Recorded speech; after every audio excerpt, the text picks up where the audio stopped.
Ulysses, Part 3, Nostos, Episode 18, Penelope. The time, according to Joyce, infinite. Scene, bed, particularly Molly's side of the bed in the bedroom at number 7 Eccles Street. The colour, Starry, Milky, dawn. Technique, monologue, female. Correspondences, earth is Penelope, movement is web. The science or art, there is none. The meaning, the past sleeps. The organ is fat, the symbols earth, the other characters are memories. Plot. Yes, because he never did a thing like that before, as to get asked to get his breakfast in bed with a couple of eggs since the City Arms Hotel, where he used to be pretending to be laid up with a sick voice, doing his highness to make himself interesting. Bloom's fallen asleep, and Molly's thinking her thoughts awake and beside him. She's kind of annoyed that he said he wants breakfast in bed, as he hasn't asked for that before. She knows that he has been lying to her, and she's fairly sure that he's had sex during the day, though she doesn't realise that in fact he just masturbated instead. She enjoys thinking back to her afternoon session with Boylan, their multiple bouts, and about falling asleep exhausted after he departs. She dwells for a spell on her life in Gibraltar as a young woman. She regrets Bloom's cold feet, and he himself, and his various plans and schemes in many ways. She confesses to a fear of being alone in the house overnight. Her period starts, much to her annoyance, and she thinks about Stephen, and how he showed up in her tarot cards in the morning, but she mistook him, and how she might seduce him. Ultimately, she rejects Boylan as lacking refinement or manners. She wishes that she was a man herself in so many ways, loathes how there's such a double standard applied to her for her sexual appetites. She's frustrated with Bloom on so many levels, as I've said before, and she says it again. Nevertheless, her thoughts return to Bloom, and of his marriage proposal, and of his love for her, and perhaps hers for him, as the book ends on a very positive yes. It's well for men the amount of pleasure they got off a woman's body were so round and white for them always. I wished I was one myself for a change, just to try with that thing they have swelling up on you, so hard and at the same time so soft when you touch it.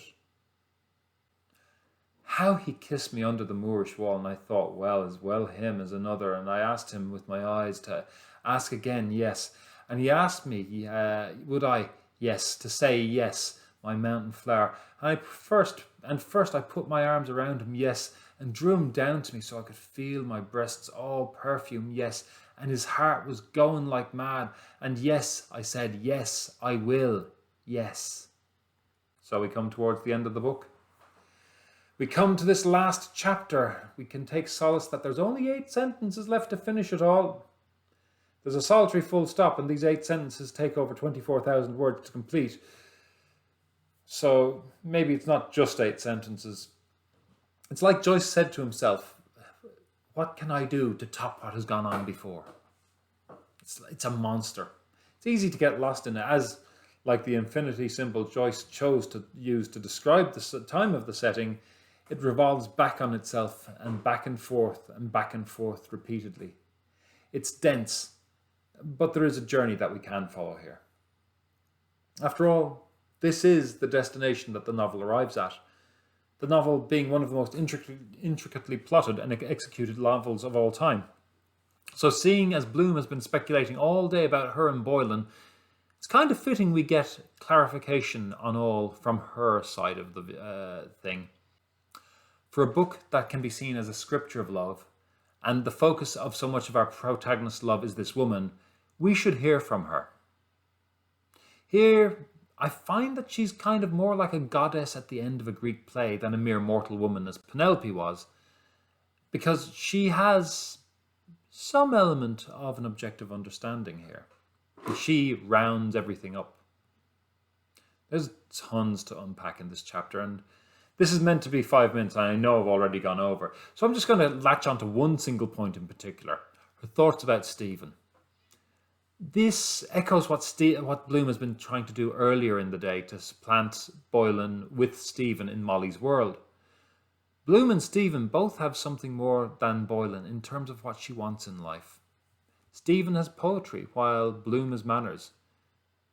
She enjoys the idea of a scandal and toys with him, the idea of him as her in-house lover. But ultimately, it is Bloom she chooses. There is also one other very interesting moment where we see her wishing that she was a man. And considering what it might be for her to change, to get beyond the daily repression within society, and to experience what it would be like.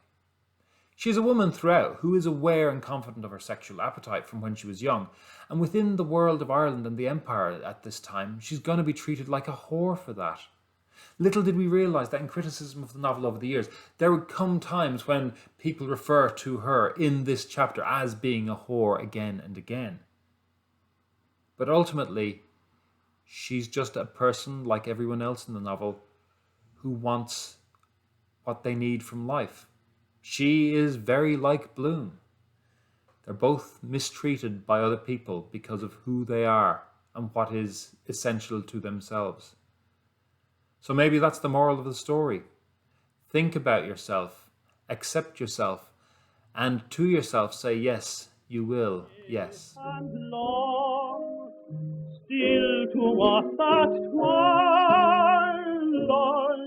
comes love's old song, and love's old sweet